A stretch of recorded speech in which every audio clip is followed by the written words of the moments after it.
There we go. Okay, I lost my papers.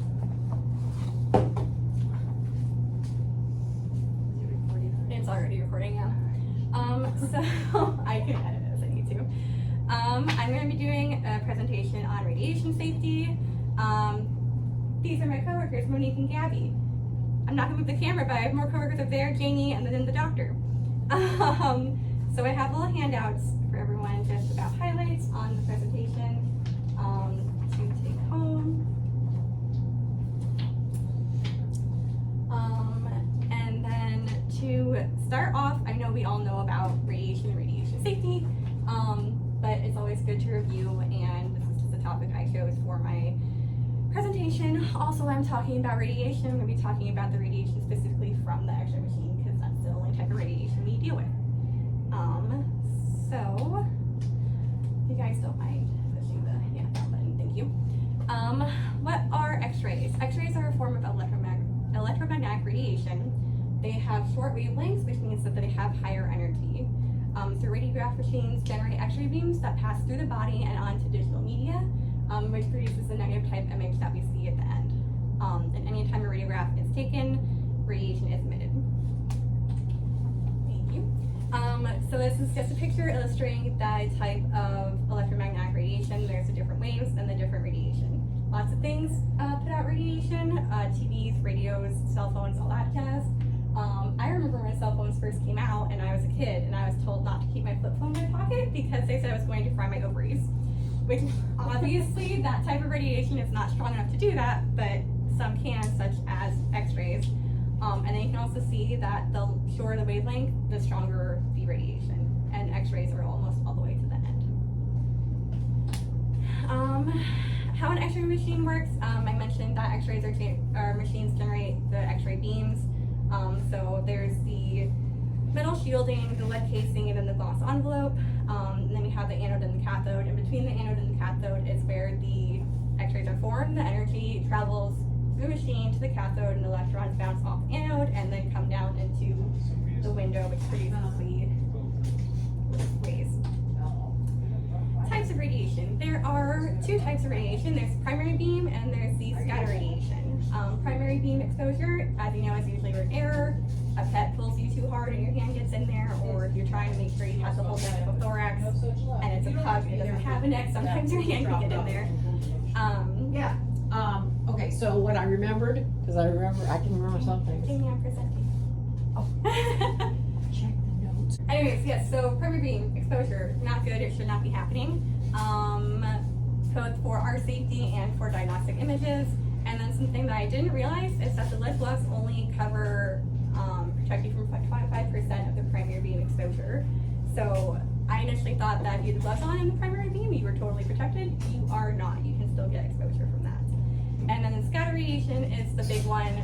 Scatter radiation, that's the photons or beams that are not penetrated or absorbed into the irritated object, which would be the patient for us. It's projected in all directions and travels in straight lines, and it has longer wavelengths than the primary beam. But because of the longer wavelengths, it's less energetic. So not as powerful, but because they can travel farther, it's more likely to hit you or other things.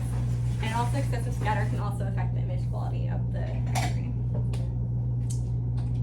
Factors that affect scatter radiation. The intensity of the beam, which can be controlled by the machine itself. Different machines have different outputs. The composition of the structure being radiographed, so like the density of the thing they're taking the picture of, the KVP level, and the size of the patient, so how fat the patient is, all affect the scatter radiation.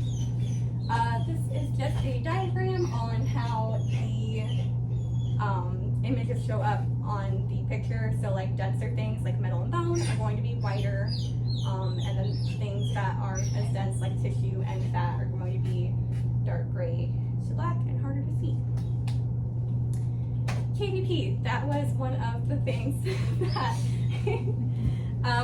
that we can actually control on that list that affects scatter. It stands for kilovoltage peak. So that is the peak potential applied to the X-ray tube to produce the radiograph. When you increase KVP, you're making the wavelengths being shorter, which makes them more powerful and penetrate further. So correct KVP is determined by the thickness of the part being imaged. That's why we always have to measure the PET with the hand and then use the sicker the patient, the more penetrating powder you need. MA and MAS. I want to touch on these just because these are factors that we use a lot. So MA stands for milliamperage. It's a unit representing the amount of current passing through the X-ray tube. Can I move it off? Is that okay? Is it the UV up front or? Right, so I want to touch on MAs and MAS. So MA stands for milliamperage. It's a unit representing the amount of current passing through the X-ray tube, which controls the electrons generated, which increases the number of beams produced. So you increase the MA, you're going to have more beams coming out of the machine, which also has potential to create more instances of sky radiation. And then MAS is milliamp per second. So MAS is the product of MA and exposure time. So, our logbook, paper cup in here. Not that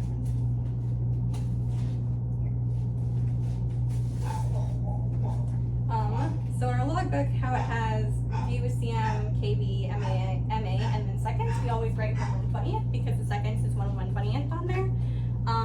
And so if you multiply 1/120th by 300, the MA, you get the MAS of 2.5. You don't need to know that math because our chart does that for us, but now you know. Best practice is a higher MA and a faster or smaller exposure time for less radiation exposure. And then why care about radiation exposure? So radiation ionizes intracellular water, so our cells get damaged, and there's somatic and genetic damage, and somatic damage will show up on your body in your lifetime, and genetic damage will happen to future generations. So if you're pregnant while you're doing radiography, it can affect your child. Rapidly dividing cells are the most sensitive to radiation, so whenever someone's shooting and we scream, "Ah, my ovaries!" it's because your reproductive organs are more sensitive. So it's thyroid gland, the lymphatic system, the islands, and the skin. So as mentioned, the damage to the reproductive organs can cause temporary or permanent infertility and decreased hormone production. Damage to the lymphatic series can cause decreased resistance to infection and clotting disorders. We all know radiation can cause cancer, and it can also cause mental or physical disabilities in fetuses. Monitoring exposure. So how do we make sure that we're not getting overexposed? We can use our devices to measure that, and there's also a term called MPD, which stands for maximum permissible dose. That dose is set by the National Council on Radiation Protection and Measurements. For occupational personnel, so people like us who work with x-rays, it's 5 rem for the whole body, 50 for organs, and then 1.5 for the lens of the eye. REM stands for Roentgen Equivalent Man, which is the weirdest unit of measure I've ever heard of in my life. And again, this is for people who work with x-rays, so it's lower for the general public, but it's going to be way lower for fetuses. And then we have our dosimeters that monitor our radiation. They're personal exposure monitoring devices, and we need to wear them every time, which most of us are really good about doing that. There are a few different kinds. There's a film badge, the thermoluminescent dosimeter, the optically stimulated luminescent badge, and pocket ionization chambers. And then ours are the thermoluminescent dosimeters. They all do the same thing, but how the materials they're made of and how they're processed are different, but they all measure radiation exposure. And I don't think you were here when Sam was here, but when Sam was here and she was pregnant, she had to wear one at her waist level for her baby, because it can monitor it for the baby too. I didn't know that. Yeah. We had a fetal dosimeter. We had a chick that was pregnant. I'll tell you Did she wear one? No, not on her waist. They're not required to wear one, but you can request I one. don't know if she did. Now you know, if you ever plan on No, having I don't. children. Both of you know. So ways to decrease radiation exposure. Obviously PPE, these heavy I have to make them fall. These heavy, lovely thyroid shields and gowns that we're all pretty good about wearing each time. The thing that we're not so great at are these really obnoxious gloves. Obviously I'm guilty of this too, but technically we should be wearing these for every procedure. Or at the very least we have the baseball gloves one. They're not as good because the bottom's not protected, but it's better than nothing. Or if you really can't hold the animal with any of those on, you can always stick your hand behind your back so that your gown protects your arm. There's also chemical restraint, which is my favorite. Just knock the animal out and then it can't move. Room 4 is right next to the X-ray machine, so we can just put the pedal underneath the door, close the door, and then we're not exposed. And then the pet can't move, so you don't have to take as many retakes.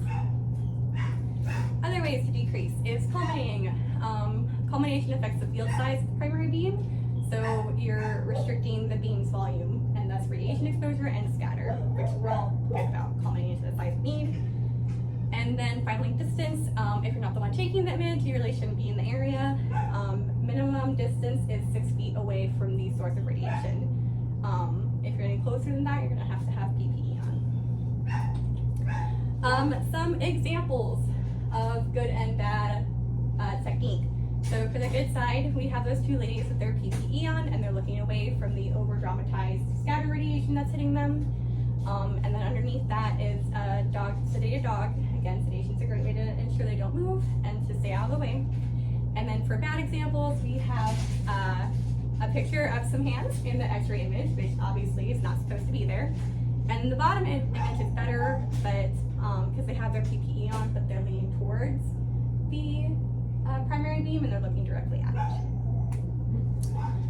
And then ALARA, as low as reasonably achievable. So how much radiation are we going to get today? Well, it's going to be as low as possible. If you have a dog that can't be just sedated for some reason and he's moving like crazy, then you're going to have to do more retakes and get more exposure. Unless you have a sedated dog or a really well-behaved dog, then you don't have to take as many retakes. But it's always going to be as low as possible for the dog. We're excited, and any questions? If you ask a question, please make sure I know the answer.